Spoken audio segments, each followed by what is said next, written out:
Dicen que hay dos formas de morir.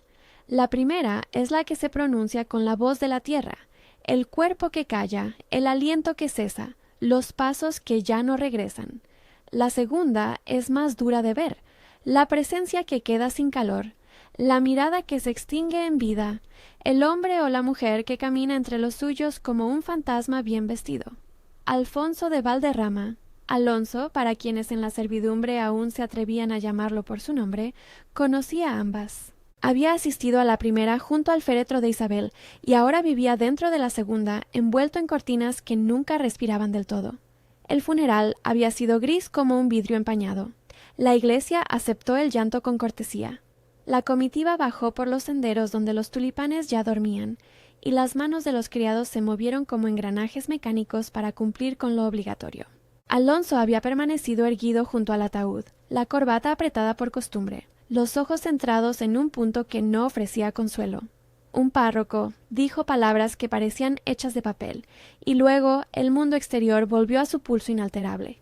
La comida siguió llegando a las mesas. Las obligaciones fiscales se anotaron. El pueblo desplegó sus susurros.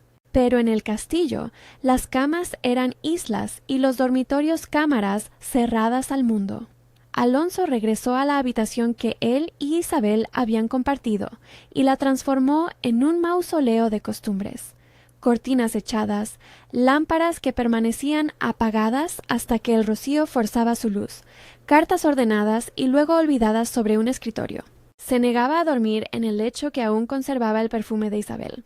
Prefería una silla, una manta y la ventana entreabierta por la que, de noche, escuchaba los pasos de los sirvientes y el lamento de la lluvia. Los criados, de modo práctico, fingieron que su trabajo no se veía alterado. El mayordomo Sebastián realizó listas y pagos. Doña Perpetua siguió amasando pan con manos que sabían de consuelos pequeños. Marta continuó abriendo y cerrando armarios con una solidez que rayaba en la obstinación. El jardín, sin embargo, no supo simular nada. Donde antes Isabel había movido sus manos como si hablara con la tierra, ahora había hiatos. Los arcos de hierro oxidado mantenían memoria de enredaderas que nadie guiaba. Los setos recordaban cortes que ya no se repetían y los caminos de piedra acumulaban hojas. Bajo la piel del suelo, los bulbos de tulipán yacían como latidos contenidos, dispuestos a renacer pero abandonados al tiempo. La tierra, que siempre había sido ternura y disciplina, mostró a su vez su voluntad de duelo. Se encogió, se resecaron los bordes de algunos canteros, y las semillas que Isabel solía plantar con una delicadeza ritual no recibieron más que la lluvia y la hojarasca. Marta fue la primera en reconocer que el abandono era un riesgo tangible. Había servido a la familia décadas, primero a la madre del duque, luego a Isabel, y sabía leer lo que otros llamaban pequeños descuidos como presagios. Caminó 2 mañanas seguidas entre los parterres, tocó la tierra con sus dedos y cerró los ojos. Le dolía ver la entrada rasgada del invernadero, la linterna oxidada que había colgado Isabel en un poste y que ahora estaba cubierta de telarañas.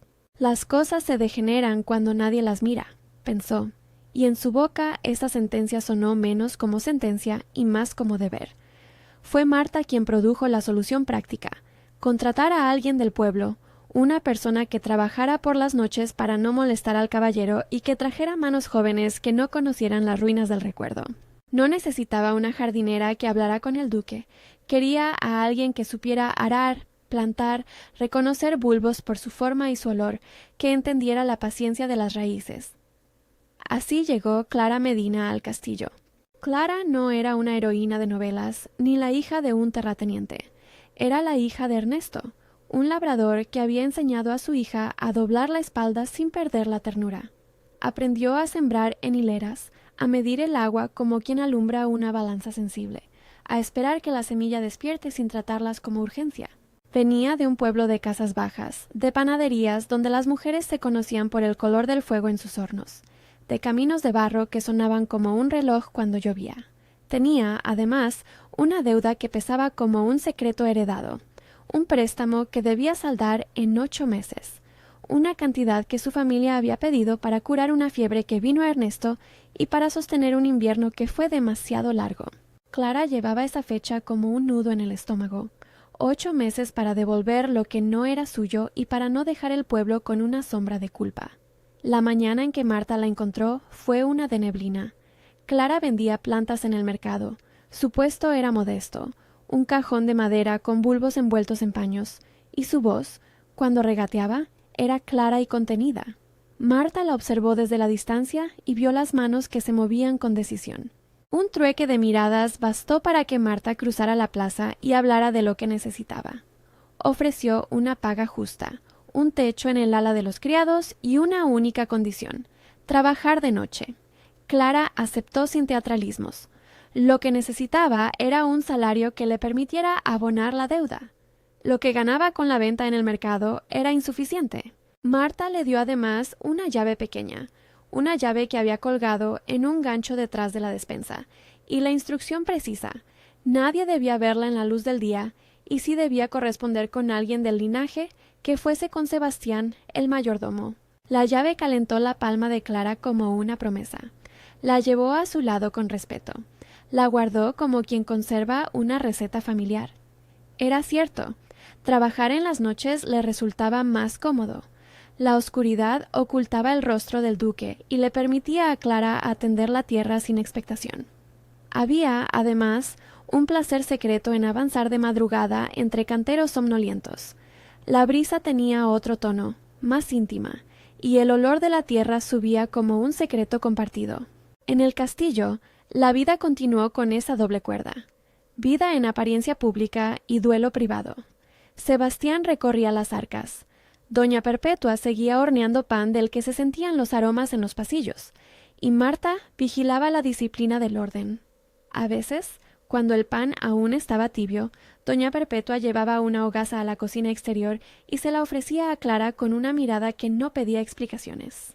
«Que la tierra te haga fuerte», dijo la cocinera la primera vez que la vio, y Clara entendió que en aquel lugar las palabras de consuelo venían envueltas en pan y no en sermones.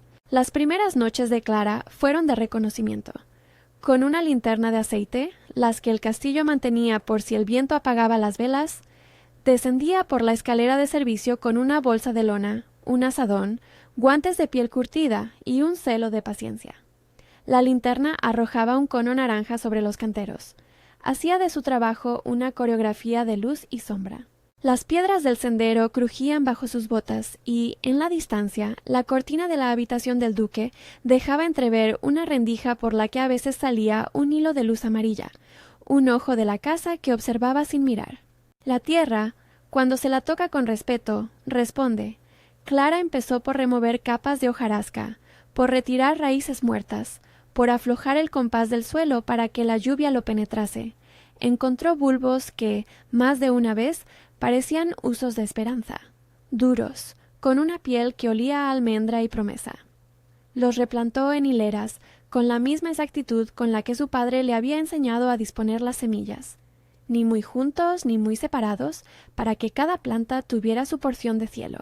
En las noches, la piel del jardín despertaba como un animal que se estira. Los brotes no se veían de inmediato, claro, pero Clara hablaba con las manos y escuchaba con la espalda. Cuando retiraba una raíz vieja, el lugar olía a cosas que Isabel había dejado: pan recién cortado, agua de lluvia en latas, una nota de flores secas. Fue en una de esas noches cuando encontró el cuaderno. Estaba oculto entre las raíces de un rosal trepador que habían olvidado podar. No había señales de violación ni de extravío reciente. El cuaderno reposaba como si se lo hubiera colocado a alguien para que lo hallaran en un futuro menos doliente. Tenía la cubierta de cuero ya ablandada por el tiempo y el roce. Los bordes estaban marcados por páginas que habían conocido la humedad y el sol. Clara lo abrió con respeto. La letra era clara, firme y pequeña, con trazos que no buscaban la esteticidad sino la claridad. Había listas, notas de fechas, recetas para hacer abonos simples, indicaciones para plantar bulbos en pendientes, dibujos a lápiz de tulipanes con marcas en los pétalos. En una de las páginas, junto a una pequeña acuarela incompleta de un cantero, estaba aquella frase: «Si alguien vuelve a tocar estas flores, que lo haga con manos que sepan escuchar». Clara sostuvo el cuaderno contra el pecho y por primera vez sintió la presencia de Isabel sin la aspereza de su ausencia. No era una sensación que la hiciera dueña de nada. Era, más bien, una tutela que la encomendaba a una tarea. Comprendió que no podía desprenderse del cuaderno. Sería una traición a quien lo escribiera. Lo guardó en su bolsa de lona y lo llevó de regreso a la cocina de los criados, donde doña Perpetua le brindó un rincón para hojearlo con una taza de caldo humeante. Las notas de Isabel no eran cartas de aposento. No encontraban en ellas confesiones de amor a voz en cuello ni pedidos dramáticos. Eran instrucciones para la supervivencia de las plantas, frases sobre cómo organizar los colores y, sobre todo, sensibilidad para el detalle. Había en sus anotaciones una reverencia por las estaciones. No forzar la primavera, escribía en una página. Trasplantar en otoño, pero respetar semanas de reposo. Cada entrada era una pequeña conversación con la tierra, y en algún trazado, en márgenes apenas subrayados, Isabel había esbozado algo como un ritual. 5 tulipanes al borde del camino, uno en el centro para quien venga de lejos. Clara repitió la oración en voz baja, como si recitara una bendición, y luego miró la llave que Marta le había dado. ¿Y si el cuaderno era una llave que algo más grande aguardaba? Pensó en su deuda, en las noches frente a la linterna, en la boca de Ernesto que se iba secando con cada tos. Pensó en la sensación ajena pero cercana de ocuparse de algo. Mientras Clara desentrañaba la letra de Isabel, en la habitación arriba, Alonso tenía sus propias lecturas, pero eran otras. Repasos de cuentas, cartas de cortesanos que ofrecían plegarias vacías y la falsa música de la normalidad. En las noches se entretenía con ademán involuntario en rozar los bordes de las cosas que Isabel había tocado. El borde de una servilleta doblada, un peldaño de la escalera con la señal de su huella, el ángulo en que ella solía colgar el mandil. Un recuerdo en particular le helaba la garganta y la calentaba a la vez. La imagen de Isabel plantando bulbos mientras reía, inclinándose con gracia sobre las manos de él para enseñarle una técnica. Era una memoria sencilla, domesticada a la sal de los días felices. La repetía como si fuera un conjuro para no dejar caer la cordura. No hablaba, no lo hacía ya. Se conformaba con dejar que la cortina expirara en pequeñas aperturas. 1 noche, 2 noches, un poco más, como si esas rendijas fuesen comentarios que el mundo le permitía. Las notas empezaron a aparecer poco después. No eran cartas. Eran pliegos mínimos, doblados en cuartos, sujetos a un guijarro o a una moneda, dejados en grietas del cantero o entre los muros del invernadero. La primera la encontró Clara. Era una hoja pequeña con una palabra, «Gracias». No había firma. Al otro lado del sendero, una moneda oxidada descansaba sobre una piedra, con la nota debajo. Clara miró alrededor. La noche era amable y no había pasos. Guardó la palabra como quien resguarda una primera respuesta. Ella dejó, al día siguiente, una pequeña réplica. No era una contestación directa, no podía serlo. Encontró un papel, escribió apenas, «La tierra escucha».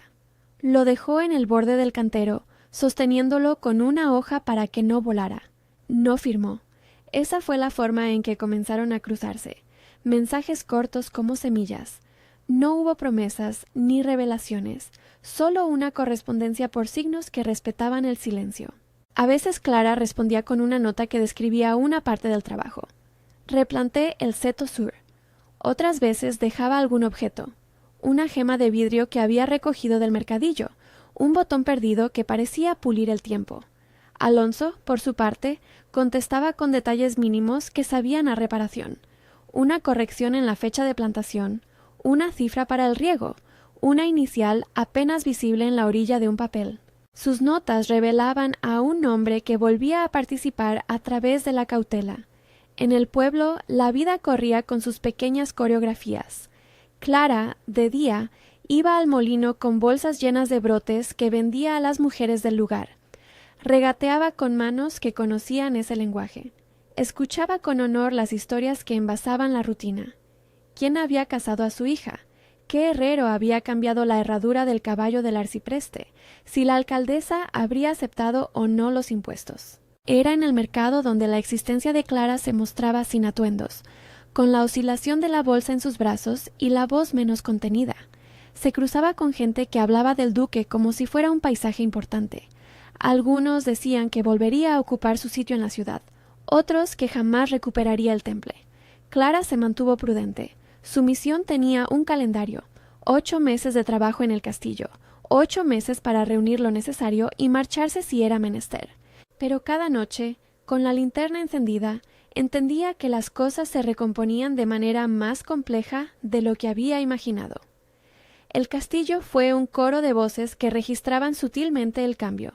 Marta notaba las cosas pequeñas, una mano que volvía a colocarse en el listín de cuentas, un legajo que aparecía en la mesa del despacho con el sello del duque. Doña Perpetua comentaba que las sopas que antes sobraban ahora se consumían. Sebastián, siempre calculador, apuntaba que los ingresos no variaban, pero sí la presencia en rituales públicos. Para la servidumbre había un temblor de esperanza que no se pronunciaba en alto porque respetaban aquello que aún no tenía contenido. Isabel no debía borrarse.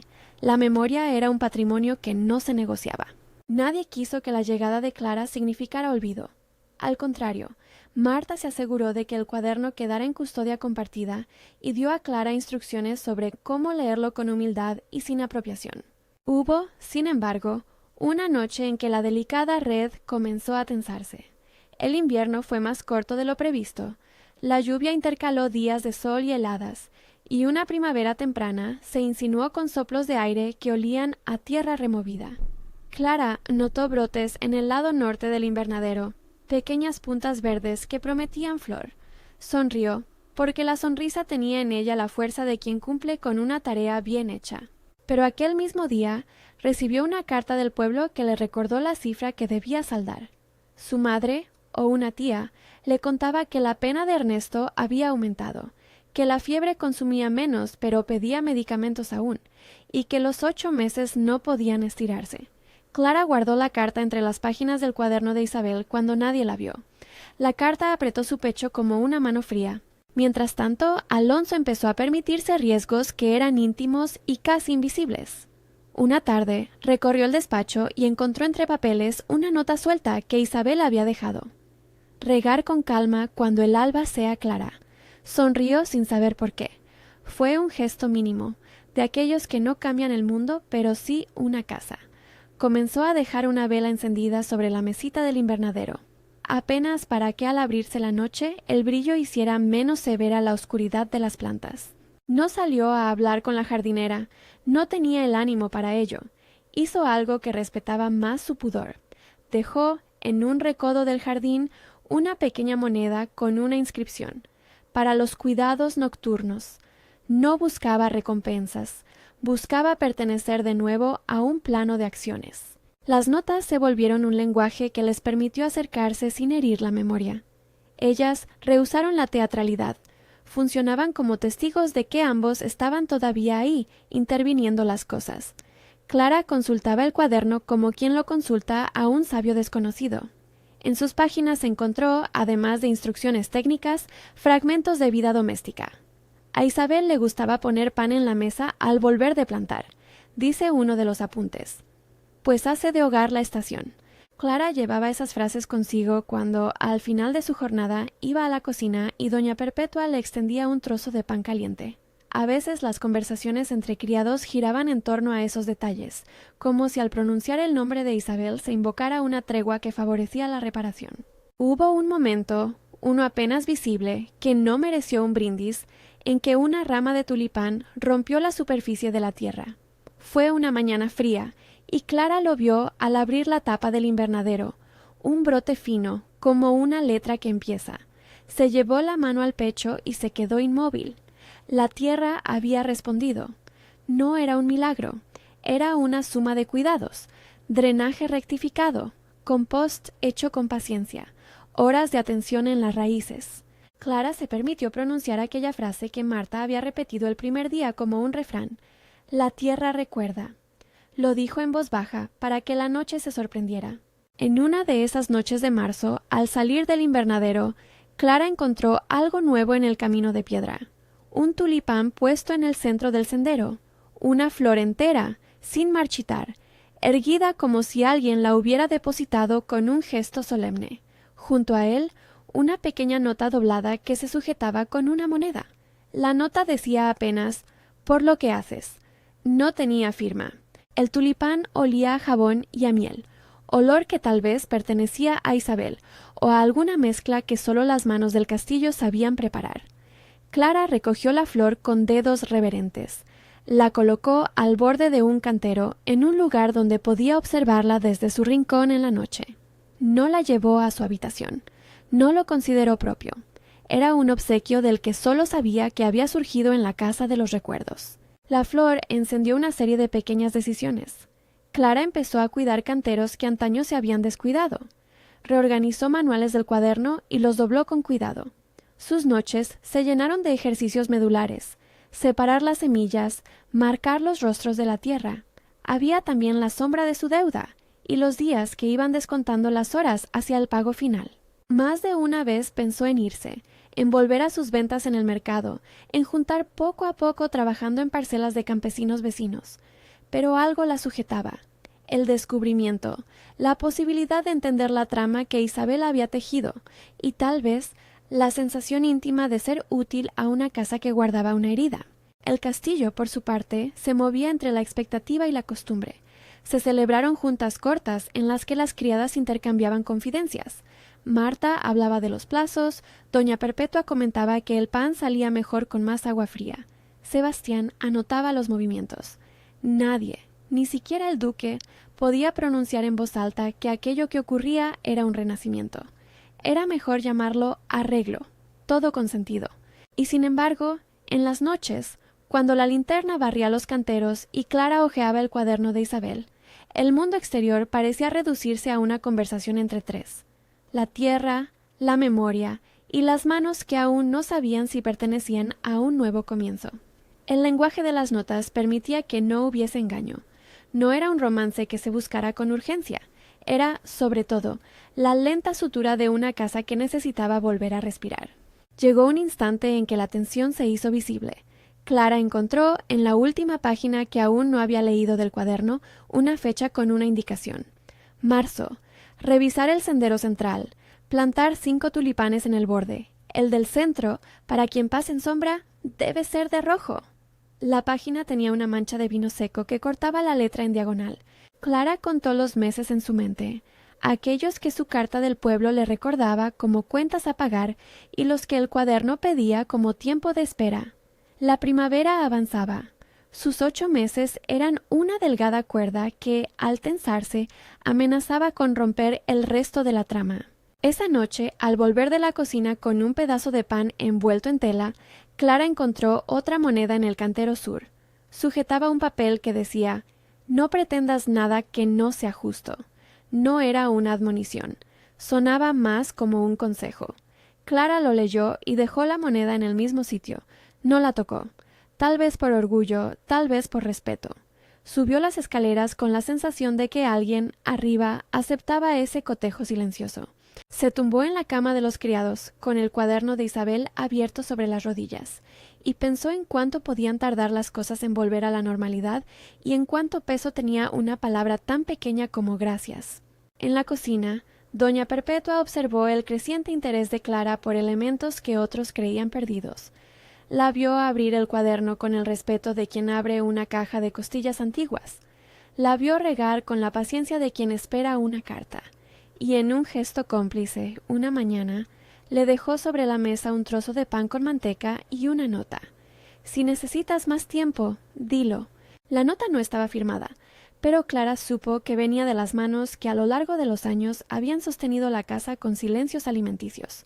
Esa nota fue una tregua ofrecida por la servidumbre a la extranjera que cuidaba la memoria. El movimiento de las estaciones era ahora más notable. Las noches se acortaban, los brotes empujaban la piel del suelo y la promesa de flor se asomaba como una vela por encender. Clara, cada vez más atenta, anotó en un papel las fechas exactas de siembra, las temperaturas de la noche, la humedad del suelo. Había algo de disciplina en su prontuario que contrastaba con la impresión de desgana que flotaba en la casa. Los apuntes de Isabel la ayudaban a trazar un camino. Y entonces, en una madrugada en que la lluvia golpeaba los cristales y la linterna veía más sombras que hojas, Clara encontró la primera nota que parecía dirigida con intención propia. No estaba sujeta por moneda ni por piedra. Estaba clavada a un pequeño trozo de madera que alguien había dejado apoyado en la base de un rosal. La nota decía: Marta dice que haces las cosas bien. Yo me conformo con verlo. Clarísima, breve, sin firma. Era la voz del duque sin formar palabras que pudieran herir la memoria. Esa frase le dio a Clara una certeza nueva, que el duelo no impedía la mirada, solo la limitaba. Ella dejó otra vez la respuesta correspondiente, un trozo de tela con un broche que había encontrado en la iglesia del pueblo. Lo colocó en la verja del invernadero a la vista, como si dijera: existimos sin invadir. Esa manera de hablar, por objetos y por notas, fue su único camino seguro. Siguieron así varias semanas. Un intercambio contenido, sin pretensiones, que permitió a ambos conservar la distancia mínima necesaria para no ofender. En la comunidad, las miradas se volvieron más suaves. Los niños que jugaban en las proximidades del jardín evitaban pisar los canteros, como si en su educación temprana hubiera algo de reverencia. Los comerciantes del pueblo comentaban que los tulipanes que antes se marchitaban habían puesto señales de brotes, y que la casa volvía a tener menos silencio en las habitaciones internas. No faltaron quienes adivinaron que algo nuevo nacía.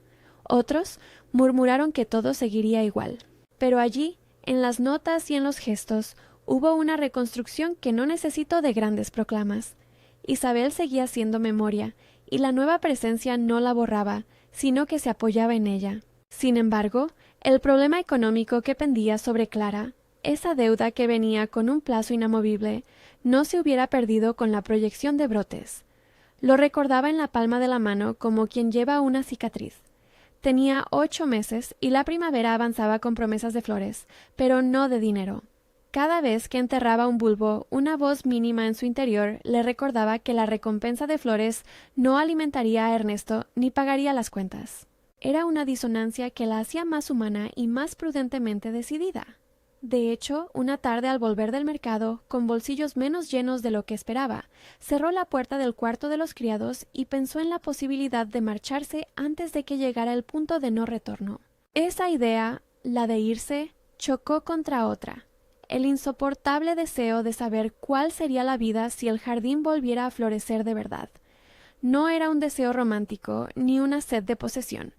Era la curiosidad por ser la custodio de algo que había pertenecido a otros y que ahora parecía abrir la posibilidad de un nombramiento solemne. Quien cuidara el jardín de Isabel, cuidaría también fragmentos de su memoria. Clara, que no quería robar ni sustituir, se planteó la hipótesis de que cuidar no era tomar, sino custodiar. La tensión se instaló en una noche particular. Una tormenta de primavera, con truenos lejanos, amenazó la primera oleada de brotes. Clara pasó la noche en vela en la cocina, revisando las previsiones que el cuaderno sugería: cubrir los brotes con paja, mover los envases de riego, asegurar las pequeñas estructuras del invernadero. Trabajó hasta que la espalda le ardió y sus manos olían a compost. Al terminar, encontró en el umbral de la puerta una nota que nadie más había firmado y que decía: si algo se rompe, dímelo, no temas. Junto a la frase, una moneda sujeta sobre un papel donde alguien había escrito con la misma caligrafía breve: la tierra recuerda. No había firma, pero la mezcla de insistencia y ternura era inconfundible. Clara sostuvo el papel entre las manos y en la tiniebla de la cocina, con el aroma a pan y a lluvia en la garganta, permitió que la lágrima que había contenido durante meses resbalara. No era una lágrima de romanticismo, era una lágrima de desgaste y alivio. La nota, la moneda, la frase, todo eso eran mapas nuevos. Había, además, una costumbre que empezaba a aparecer: el respeto por los límites, la delicadeza de no demandar y la discreción de la ayuda. Para alguien que llevaba una deuda como una cuenta pegada al bolsillo, la asistencia anónima y la confianza en la propia labor eran doblemente valiosas. Esa misma madrugada, mientras Clara dejaba el pan tibio en la mesa para doña Perpetua y subía de nuevo al invernadero para cubrir los brotes, una cortina en la habitación del duque se abrió un poco más de lo habitual. No fue una apertura que anunciara encuentros, fue un acto de comunión con el mundo. Desde la rendija, una figura alta y de espaldas, con la mano apoyada en el marco de la ventana, observó durante un minuto el movimiento de la luz en el jardín. No sabía si el duque reparó en el brillo de la linterna o en la forma en que Clara cubría las plantas. Lo cierto es que, por primera vez en largo tiempo, la rendija permaneció abierta hasta que la madrugada ofreció al jardín una pátina más clara. Al amanecer, Marta encontró a Clara sentada en los escalones del invernadero, con las manos todavía húmedas de tierra y la falda manchada.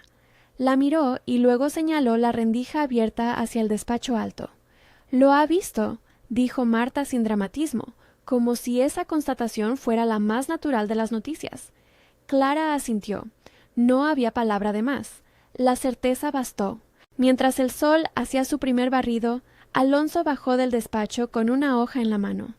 Era una relación de cuentas antiguas que había dejado para revisar, y en la última línea, sin preámbulo, había anotado: «Pagar a la jardinera una prima si cuida el sendero central». No se trataba de un gesto de magnanimidad pública.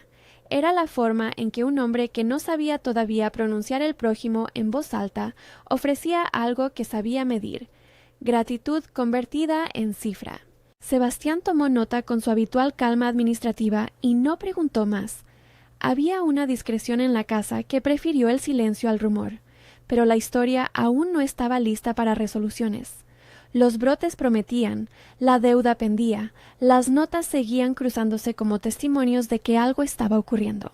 Las manos de Clara, curtidas y firmes, se habían vuelto custodias de una memoria que no rompía la historia anterior. La presencia del duque oscilaba entre la sombra y la apertura. Marta y doña Perpetua hacían su trabajo con la sensación de que eran actores en una reparación lenta. El cuaderno de Isabel reposaba en un cajón del cuarto de los criados, consultado cada noche. La frase «la tierra recuerda» se había transformado en un leitmotiv que ellos repetían en los momentos de duda, como si fuese el conjuro que protegía la compostura. Esa continuidad contenida fue la que marcó el final de una fase y el inicio de otra. La certeza de que lo que renace es, más que una presencia nueva, una continuidad de manos que se hacen cargo. Y en el instante en que la primavera pronunció su primera oración de flores, el jardín devolvió una oleada de colores que nadie pudo ya negar. Fue primero una promesa azul, luego un latido magenta que disputó la monotonía de la tierra húmeda. Los tulipanes, en fila contenida, comenzaron a explicarse al mundo como quien recita una cosa aprendida de memoria. La primavera no gritó su victoria. Se manifestó en detalles mínimos, en el perfume que se filtraba por la cocina cuando doña Perpetua abría la ventana para que el pan tomase aire, en la manera en que la luz de la mañana parecía acariciar los bordes de la corte del invernadero. La casa notó la diferencia como se nota un cambio de pulso, sin teatralidad, con verdad. Clara, al ver el sendero central enmarañado de brotes y matices, se permitió un instante de incredulidad y luego sonrió sin ruido. Guardó el cuaderno de Isabel bajo el brazo y fue al despacho de la servidumbre a buscar herramientas. Marta la encontró allí con las manos manchadas de tierra y la cara iluminada por un entusiasmo que no excedía la prudencia. «La tierra recuerda», murmuró Marta como quien dice una oración corta. Clara asintió y cerró el puño alrededor de la llave que aún llevaba atada en un cordel dentro del delantal. El paso siguiente, al que ninguno de los dos podía sustraerse por mucho tiempo, fue el de mirar de frente lo que pendía sobre Clara. La deuda. Era una sombra con peso y nombre. Durante semanas la casa había hecho pequeños acuerdos para ayudar discretamente. Un poco más de pan, un saco de abono comprado a plazos, pero aquello no bastaba para deshacer la cifra que la familia de Clara debía saldar. La cosa, en los pueblos, se resuelve raramente con gestos poéticos. La ley, las contabilidades y las plazas de mercado siguen su ritmo con una implacable calma. Fue Sebastián quien puso la cuestión con la frialdad que lo hacía humano. Registró en su libro la pretensión de pagar a la jardinera una prima y al mismo tiempo dejó claro que las obligaciones del duque no podían mezclar la casa con favores privados sin documentación. Alonso, que seguía evitando la luz del despacho más de lo que había evitado la vida, escuchó la nota que Sebastián dejó sobre la mesa, la deslizó con el dedo y la llevó consigo. No decía palabras. Llevaba una cuenta silenciosa y un impulso que no sabía nombrar. La mañana en la que decidió salir al pueblo fue una de esas que anuncian la primavera por su transparencia. Limpió las mangas de la chaqueta, pidió a Sebastián, con una voz que apenas traicionó nervio, que dispusiera de un carruaje discreto y le entregó al mayordomo una bolsa con monedas para gastos. Era la primera vez en meses que se dejaba ver sin la máscara de ausencia. La cortina que cubría su ventana había quedado entreabierta un par de noches más, y ahora, como señal de cambio, la abrió del todo. No quería pronunciar su intento en palabras. Bastaba la acción. Llegó al pueblo sin anunciar su llegada. No hizo entrada solemne, ni se detuvo a saludar en la plaza. Su propósito era administrativo. Caminó por la calle principal, notando las tiendas con la rutina de quien examina piezas de una maquinaria y no espera hallar sorpresas. Cuando abrió la puerta del registro, el interior le pareció pequeño y demasiado humano. Un mostrador bajo, papeles apilados, el sello de la municipalidad sobre una almohadilla gastada. Allí estaba la mujer del registro, la que conocía las firmas de los labradores, las viudas y los mesoneros. La reconoció al instante porque la había visto llevar libros de cuentas a la casa en otras ocasiones. Su nombre no importó tanto como su expresión de eficiencia callada. Clara, sin proponérselo, se hallaba también en el pueblo aquel día. Había ido al registro para un trámite propio, la renovación del permiso para vender en el mercado, un asunto que Marta le había sugerido arreglar con tiempo, y su paso por la oficina la colocó frente a Alonso en el umbral de un encuentro que ninguno de los dos había previsto. Cuando sus miradas se cruzaron, no hubo estallido ni gesto sobreactuado, apenas un reconocimiento medido, como un viento que roza la superficie del agua. Alonso bajó la mirada, se recompuso y avanzó hacia la mesa del funcionario con la postura de quien va a saldar una cuenta. Los papeles que presentó eran simples. Una disposición a saldar la deuda que comprometía a Ernesto, el padre de Clara. Alonso firmó con la caligrafía que le resultaba familiar, y al terminar, dijo a la mujer del registro que lo certificara. No hizo preguntas superfluas. Clara, que no esperaba el gesto, sintió en el estómago la oscilación entre alivio y resignación. Cuando el sello quedó estampado, el funcionario la entregó a ambos y pronunció la frase burocrática que, sin embargo, sonó entonces como una bendición. Queda cancelado. No hubo aplausos. Hubo, en cambio, la presencia de varios testigos que, por respeto o curiosidad, guardaron silencio. Al salir, Alonso no intentó una explicación larga ni una confesión pública. Señaló con un gesto pequeño la bolsa que llevaba en la mano y dijo: «Para Ernesto, que no falte». Clara lo miró con una intensidad contenida. Por primera vez ambos compartieron un espacio que no era nocturno ni intermediado por notas. Había luz, gente alrededor y la inmediata sensación de que el mundo exigía que ambos sostuvieran su conducta con dignidad. Ella expresó, con voz medida: «Lo agradezco». Él inclinó apenas la cabeza. «Cuide del jardín», dijo él, y la frase no tenía más carga que la que necesitaba para sostener el encuentro. Se separaron sin un adiós ostentoso. Caminó cada uno hacia sus obligaciones. La noticia del pago corrió por el pueblo con la misma discreción con que se conduce una promesa cumplida.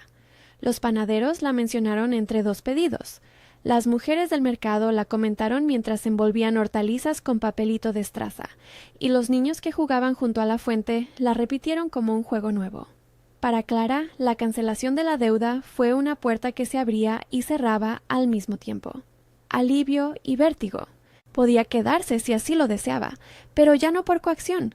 Su decisión debía estar enraizada en algo distinto, en la elección de custodiar la memoria o en la necesidad de marchar. En el castillo, el efecto fue lento pero perceptible. La servidumbre, que había llamado a la situación arreglo, se permitió ahora una leve advertencia: no transformar favores en costumbres sin poner el nombre de lo que se hace. Marta pidió que constara en los papeles de la casa que se reconocía la ayuda al jardín como un contrato de trabajo que se renovaría por meses, lo cual dio a Clara una red de seguridad y a Alonso una forma de actuar dentro de la decencia del linaje. Sebastián, que siempre entendía las palabras como cifras, registró los datos. Doña Perpetua, con su natural ternura, hizo un guiso más jugoso aquella tarde. El reencuentro público que marcó una nueva etapa no se celebró con grandilocuencia. No hizo falta. El corazón de la historia radicaba en la ternura de los actos.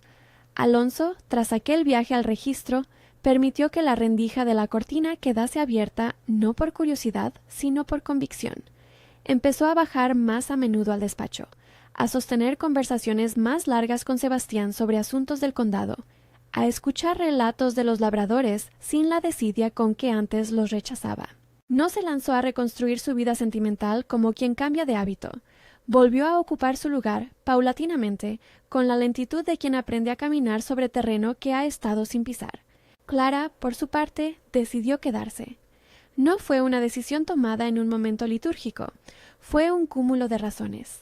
La gratitud por Ernesto, la curiosidad por ver qué harían esos tulipanes cuando estallaran en forma, el respeto por el cuaderno de Isabel y la extraña sensación de pertenencia que le había ofrecido la casa sin pedirle que renunciara a su pasado. Lo comunicó a Marta una tarde junto al horno en la cocina. Marta, que siempre había sido la guardiana de los pasos mesurados, le ofreció un gesto de aprobación y un encargo nuevo. Ocupa también el cantero que Isabel quería que nadie tocara de forma apresurada. Clara aceptó con la voz baja y la cabeza inclinada. Marta le dio un paño limpio y un silbido cómplice. Siguieron semanas de trabajo al ritmo de la tierra. Cada cantero se convirtió en un capítulo nuevo. El seto sur que había quedado desatendido recibió atención fósil. Los parterres centrales fueron reconstruidos con compost, arena y el toque exacto de la mano que había aprendido a convivir con la paciencia. Clara consultaba el cuaderno con devoción práctica, no para adorar la memoria, sino para entender los trazos prácticos de una mujer que colocaba la técnica al servicio del entendimiento del jardín. Algunas noches dejaba la página de la acuarela con los 5 tulipanes abiertas sobre la mesa de la servidumbre y la miraba como quien mira un mapa. Las notas continuaron como hilo discreto entre Alonso y Clara, pero ahora con una textualidad distinta. Ya no eran únicamente mensajes que salvaban la distancia. Empezaron a incluir pequeños reconocimientos públicos.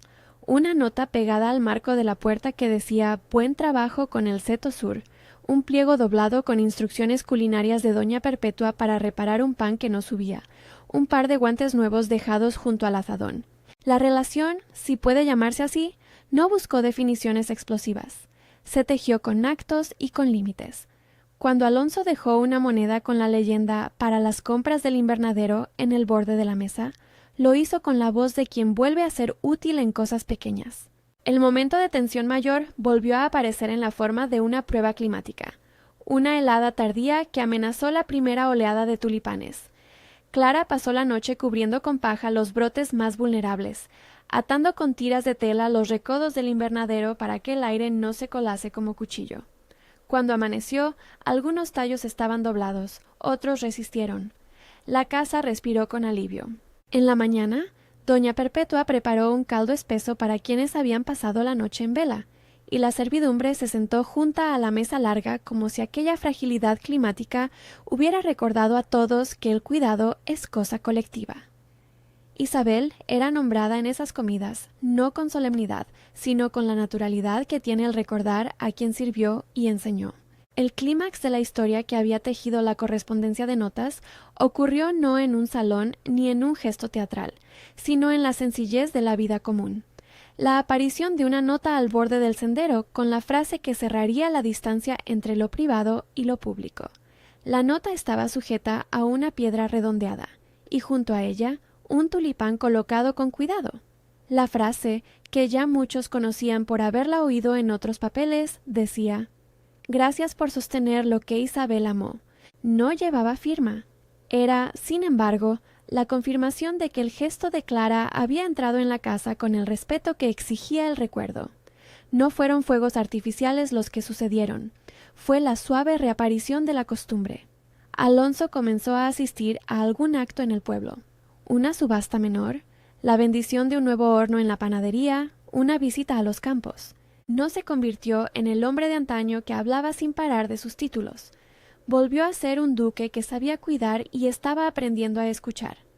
Cuando en la plaza lo reconocían, sus movimientos ya no eran de un hombre que huyera. Había una medida nueva en su compás. Clara, por su parte, atendía al jardín con disciplina convertida en ternura. Había noches en que ambos se cruzaban en los pasillos y la palabra sobraba. Se saludaban con gestos que eran acuerdos. Una inclinación, una moneda colocada sin que nadie lo viera, una nota en un recodo. El paso decisivo, ese que para los demás representó la aceptación pública del cambio sin despegar la memoria de Isabel, se dio en el registro del pueblo, donde la vida les pidió formalidad. No fue una escena regia, fue una simple diligencia.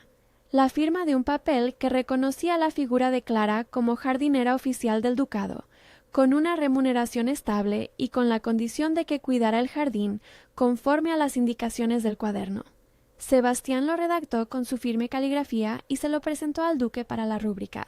Alonso firmó sin pompa. Para muchos testigos, la novedad residió en que la firma iba acompañada de un gesto más íntimo: la invitación a que Clara, ahora contratada oficialmente, asistiera a la inauguración simbólica del sendero central cuando los tulipanes alcanzaran su plenitud. La mañana escogida para ese pequeño rito fue diáfana. Los colores se presentaban sin pudor, rojos, amarillos y rosas que creaban una alfombra en el sendero. Doña Perpetua había colocado panes pequeños en una mesa, y Marta había dispuesto jarras de agua fresca. Los criados, el mayordomo, las mujeres del pueblo y algún que otro labrador acudieron con discreción. Isabel fue nombrada varias veces. Una pequeña placa de madera, no una estatua, sino una tablilla sencilla, recordó que aquel rincón había sido cuidado por ella. Clara dejó al pie de la tablilla una réplica del cuaderno cerrado con una cinta. Alonso, frente al cantero, no dijo grandes discursos. Previamente, sin embargo, había mandado al herrero del pueblo que reparase el arco de hierro que Isabel solía usar como entrada al parterre. La señal era mínima, pero el trabajo hablaba de continuidad. Esa misma tarde, al caer la noche, se celebró una boda sencilla en el jardín. No hubo música estridente ni banquetes fastuosos. Fue una reunión íntima. La servidumbre, algunos vecinos y los testigos precisos. El cura del pueblo, que conocía las historias de las casas y de quienes las habitaban, ofició sin grandes palabras. Las promesas fueron medidas. Clara habló de cuidado y de custodiar memoria. Alonso habló de presencia y de ejercer su oficio sin pretensiones de borrar. Isabel fue invocada no como rival ni como fantasma, sino como la luz que había fijado un punto de orientación. Los 5 tulipanes dispuestos en el centro del sendero, tal como Isabel había trazado en su cuaderno, constituyeron el símbolo de la ceremonia. 4 en los bordes y 1, rojo, en el medio, para quien llegara de lejos. Clara y Alonso colocaron la flor central juntos, con manos que se rozaron apenas. La boda no transformó su relación en un romance de novelas. La hizo oficial en el mundo y las dos figuras consolidaron un pacto práctico: cuidar de la casa y del jardín, respetar la memoria de Isabel, permitir que la comunidad fuese testigo y guardiana de ese acuerdo. La celebración, medida y sencilla, terminó con pan compartido y con risas que brotaron de la naturaleza misma de la gente, que no necesita teatralidad para celebrar lo que es justo. Los años que siguieron fueron de trabajo conjunto y de costuras lentas. Hubo días en que Alonso retrocedía al refugio de la soledad y otras en que su voz salía sin asperezas a la mesa del despacho. Clara, por su parte, se permitió, con el paso del tiempo, momentos de afecto que no pretendían invadir la historia anterior. Pequeños toques al guardar el cuaderno, la decisión de anotar en sus márgenes con lápiz las observaciones que la mañana le sugería. Ernesto mejoró con medicinas y con el alivio de no arrastrar más deudas. Su respiración ya no era la sombra que había sido al principio. Marta se enorgullecía en silencio de haber aproximado a 2 mundos que parecían no tener puente. Doña Perpetua continuó siendo la consejera gastronómica que solucionaba las noches largas con sopas y panes. Sebastián manejó las cuentas con su habitual tino, sin que la casa dejara de ser una residencia noble pero humana. El cuaderno de Isabel pasó a ser custodiado en un lugar de honor, no en un pedestal, sino en un cajón donde la servidumbre sabía que su acceso requería respeto. A veces, Clara lo sacaba y con un lápiz copiaba notas que consideraba relevantes para nuevas técnicas. Otras, lo leía como quien conversa con un maestro que ya no está, pero insiste en dejar enseñanzas. La frase «la tierra recuerda» siguió siendo un motivo recurrente, pronunciada en los momentos de duda y en las noches en que la lluvia golpeaba con fuerza y los tulipanes se inclinaban. Era el conjuro que devolvía la calma. El epílogo de aquella historia, años después, tiene la voz de la cotidianidad tranquila. En el aniversario de la muerte de Isabel, la casa respeta una costumbre. Se dejan 5 flores en el borde del camino y se comparte pan en la cocina. Alonso y Clara, que ya han aprendido a caminar uno junto al otro con la moderación de quienes han sabido mantener límites, se sientan en un banco del jardín. No hay discursos. Hay una conversación medida sobre el tiempo que han dedicado a la tierra y sobre los hijos, si los tienen, si no los tienen, que ese jardín podría ver crecer. Si ha habido un niño, será un detalle más de la vida que sigue. Si no lo ha habido, no importa. El jardín es siempre su hijo más visible. En ese día en particular, el aire trae el aroma de la tierra mojada. Clara toma la mano de Alonso, no con gesto arrebatado, sino con la calma de quien comparte responsabilidades. Le muestra una hoja del cuaderno que ha copiado, una anotación de Isabel sobre el mejor abonado para la primavera. La lee en voz baja. Alonso escucha. Cuando termina, dice, sin dramatismos, «Ella nos enseñó a cuidar». Clara aprieta la mano. «Y nosotros aprendimos a hacerlo juntos», responde. La frase no suena a cierre, suena a continuación. El castillo no se transforma en una novela de reconciliaciones perfectas. Permanecen las ausencias, los espacios donde Isabel fue y ya no está. Pero hay también una certeza. Las cosas que se tocan con cuidado, las memorias que se honran sin dominio, las manos que vuelven a encender la casa con actos constantes, todo eso logra que algo renazca. La cortina que una vez fue barricada contra el mundo ahora se abre a ratos. La linterna que acompañó las noches de Clara sigue colgada en su poste, limpia y lista. La llave que Marta entregó a Clara cuelga ahora de un cordel junto a la despensa como testigo de una elección que fue humilde y necesaria. En el jardín los tulipanes se mecen cada primavera. Los vecinos, al pasar, no dicen que se trata de una historia de triunfo sobre la muerte, sino de una lección menor y poderosa. Que la memoria no impide el amor nuevo si éste llega con las manos dispuestas a honrar, nunca a sustituir. Isabel, en las conversaciones íntimas de la casa, es mencionada con la sencillez de quien nombra una estación. Fue quien plantó la primera semilla y enseñó la técnica. Fue la que dejó el cuaderno. Fue la que legó el orden. Ella no fue borrada. Su recuerdo se incorporó a la trama de la casa como un nombre más en la lista de quienes merecen cuidado. En la última escena, años después, Alonso y Clara trabajan juntos al amanecer en el sendero central. Él ata con dedos ya menos rígidos una rama que debe sostenerse y ella hunde las manos en la tierra para comprobar la humedad. Entre ambos, en la mesa de trabajo, yace el cuaderno con sus páginas gastadas y una nueva libreta donde Clara ha ido volcando las observaciones del presente. Allí, en los márgenes, escribe a veces con una letra que respeta la antigua, para quien cuide después. Es una manera de devolver lo recibido. Cuando la mañana se ancla en luz y las flores inclinan la cabeza como en un saludo, Clara coloca un tulipán rojo, el central, la costumbre de Isabel, en una vasija sencilla y deja que Alfonso lo vea. Él lo contempla sin dramatismo, con una gratitud que ya no debe explicarse. No se prometen tormentas ni eternidades. Se prometen, si acaso, la continuidad de las manos que cuidan y el respeto por aquello que hizo posible su unión, la memoria y la tierra. Dicen que hay 2 formas de morir. En aquel jardín aprendieron otra cosa. Hay formas de volver a la vida si alguien reconoce lo que estaba dormido y se atreve a tocarlo con respeto. Ella y el duque no renacieron porque lo exigiera la historia, sino porque la práctica cotidiana, las notas, las monedas, la linterna, la cortina entreabierta, la llave, la paciencia, lo permitió. Y en cada primavera, cuando los tulipanes se abren, el pueblo recuerda que algunas cosas esperan a ser tocadas. Si esta historia te conmovió, compártela con alguien que guarde una memoria que merece ser cuidada.